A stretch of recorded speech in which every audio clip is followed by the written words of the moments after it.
जब भी आप बंदूक, बारूद और तोप जैसे शब्दों का इस्तेमाल करते हैं तो आपके दिमाग में विदेशी आक्रांताओं और फॉरेनर्स की छवि तो ज़रूर बनती होगी और आपको कहीं ना कहीं ये ज़रूर लगता होगा कि अगर फॉरेनर्स नहीं होते तो हमें तोप, बंदूक और बारूद जैसी चीज़ें कभी भी नहीं मिलती।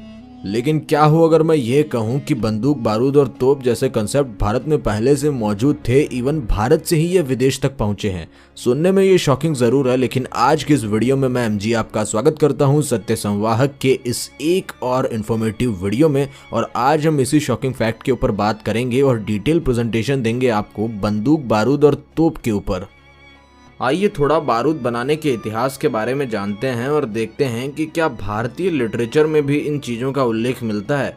बारूद का आविष्कार यूरोप के 13वीं शताब्दी में बर्थोलट शॉर्टस के नाम से जाना जाता है।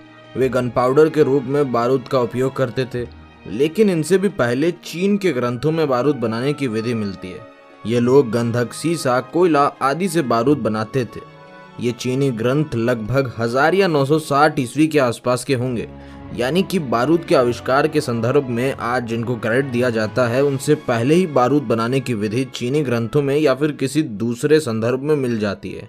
लेकिन अगर हम और पीछे जाएं तो भारतीय वैदिक सभ्यता में भी बारूद के बारे में कई तरह के मंत्र, श्लोक और सूत्र मिलते हैं। भारतीय ग्रंथों में सबसे पहले हम बात करते हैं अथर्ववेद के ऊपर, जिसके इस मंत्र में बारूद बनाने के बारे में काफी डिटेल मिलती है।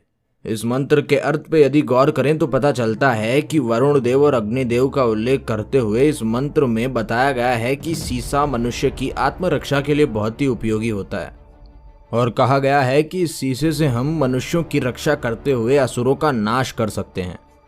लेकिन अब आप स्क्रीन पे जो फ्रेज देख रहे हैं, अथर्ववेद के इस मंत्र में कहा गया है कि दुष्टों का नाश करने के लिए आप सीसे की गोली का इस्तेमाल करें।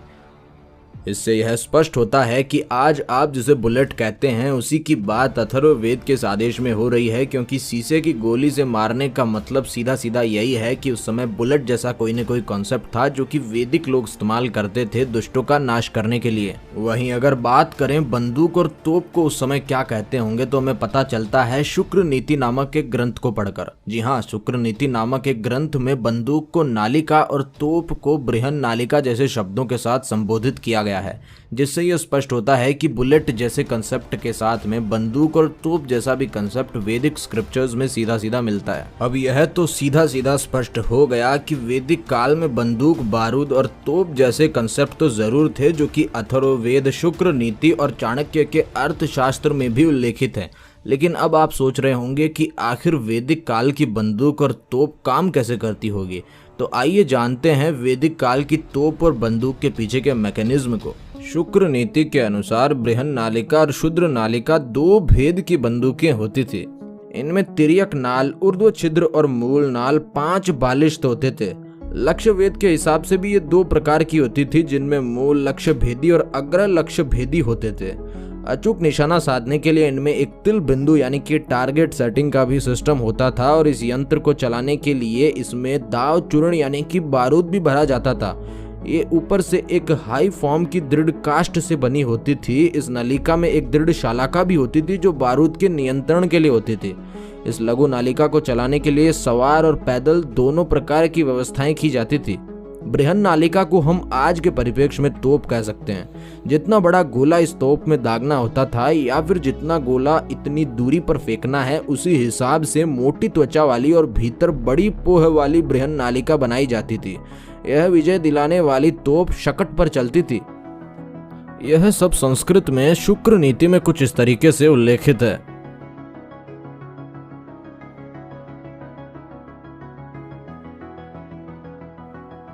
इसी कड़ी में आकाश भैरव कल्प नाम के ग्रंथ में भी अग्नि कीड़ाओं और बंदूकों का उल्लेख है। इस ग्रंथ में बाण वृक्षों का निर्देश है जो कि बांस के बने पिंजरे में होते थे, जिन पर अग्नि बाण अंतरिक्ष में छोड़े जाते थे। यानी कि आज आप जिसे आतिशबाजी के नाम से जानते हैं वो इन स्क्रिप्चर्स में पहले से ही मेंशन्ड है। इन पिंजरों पर भी ऐसी अग्नि बाणों की बरसात होती थी कि प्रतीत होता था जैसे बहुत ही भयंकर चिंगारियां निकल रही है, जो कि चामर के तुल्य मालूम होती थी। इन बाणों के छूटने पर अंत में एक विशेष प्रकार की ध्वनि भी निकलती थी। अब अग्नि बाणों की बरसात और आतिशबाजियों से तो यही सिद्ध होता है कि आर्यों के पास बारूद के अच्छे एप्लीकेशन थे और उन्हें बारूद का इस्तेमाल करना भली भांति आता था।